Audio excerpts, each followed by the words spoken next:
kasihlah kepada Dr. Sudi meluangkan masa. Sekarang saya wakil kumpulan 1 ingin buat sedikit pembentangan lah mengenai cadangan video kami yang ingin kami lakukan secara penyampaian berita. So tajuk berita kami ialah aplikasi teknologi era pandemik daripada aspek kesihatan. Okay, seterusnya.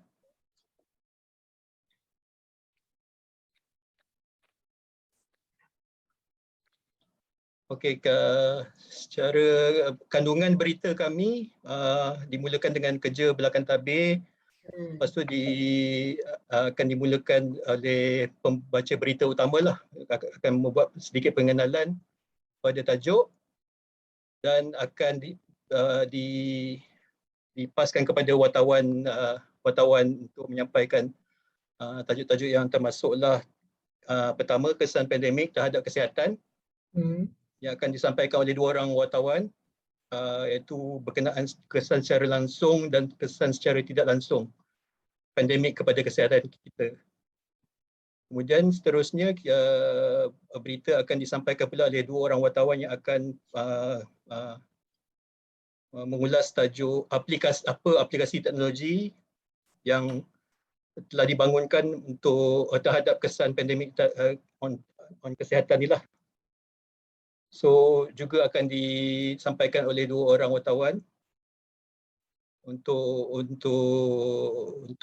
memperkenalkan apa teknologi yang digunakan. Kemudian kita akan terus kepada tajuk cabaran aplikasi dan apa hubungan agama dan manusia. Perkaitannya dengan tajuk yang kita nak sampaikan ni lah.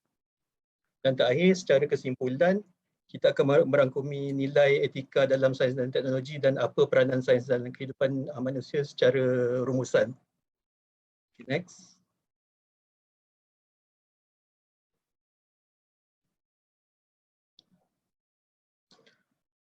Ini memperkenalkan kru yang terlibat di depan dan belakang tabir berita, iaitu Muhammad Sahir sebagai wartawan dan juru kamera, saya sebagai wartawan dan penerbit, saudara Tinesh, wartawan juga jurubahasa, Cik Muhammad Zaid sebagai wartawan dan penulis skrip, Puan Rahimatul sebagai penyampai berita dan editor, dan Puan Nur Hatini sebagai penyampai berita dan penata video. Okay, next. So sebagai pengenalan, Saudara Hatini akan menyampaikan sedikit pengenalan terhadap bagaimana pandemik ini berlaku dan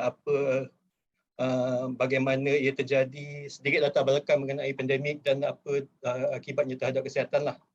So itu tajuk pertama yang akan disampaikan oleh Saudari Hatini. Okay, seterusnya adalah ulasan daripada saya mengenai kesan secara langsung pandemik ataupun COVID-19 ni ke atas kesihatan. So maknanya kesan dijangkiti COVID lah dan siapa yang terlibat dan tanda-tanda atau simptom-simptom yang kita dapat kenal pasti. Kemudian Saudari Munawira akan mengulas kesan secara tidak langsung, iaitu kesan COVID kepada ekonomi, kepada terhadap kehilangan ahli keluarga, orang-orang yang kehilangan pekerjaan atau sumber pendapatan dan sebagainya lah. So dia kesan secara tidak langsung, tapi melibatkan kesihatan juga, iaitu kesihatan dari segi mental dan also kesan dari kesan fizikal. Okay, next. Okay, dan kita bertukar kepada Saudara Zaid yang akan mengulas mengenai aplikasi teknologi yang digunakan bagi kesan secara tidak langsung. Seperti Doktor boleh lihat apa yang kita dapat kenal pasti setakat inilah, pembangunan perisian, penghasilan robotik dan sebagainya. Dan kemudian Saudara Tinesh akan mengulas mengenai aplikasi teknologi bagi kesan secara tak langsung. Juga dapat kita kenal pasti apakah aplikasi teknologi yang dibangunkan untuk menangani kesan secara langsung tu. Secara langsung, betul. Okay, next. Okey, seterusnya Saudara Sahir akan pula mengulas tentang cabaran yang dihadapi oleh aplikasi pembangunan aplikasi ini dan secara ringkas merungkai hubungan agama dan manusia lah. So berkaitan bagaimana agama menjadi landasan untuk kita menghadapi cabaran dalam pembangunan aplikasi ini. Okay, seterusnya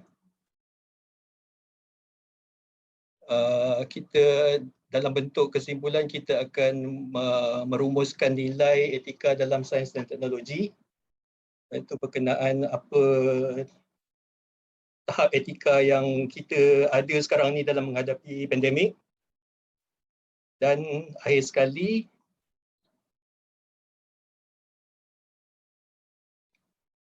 next slide.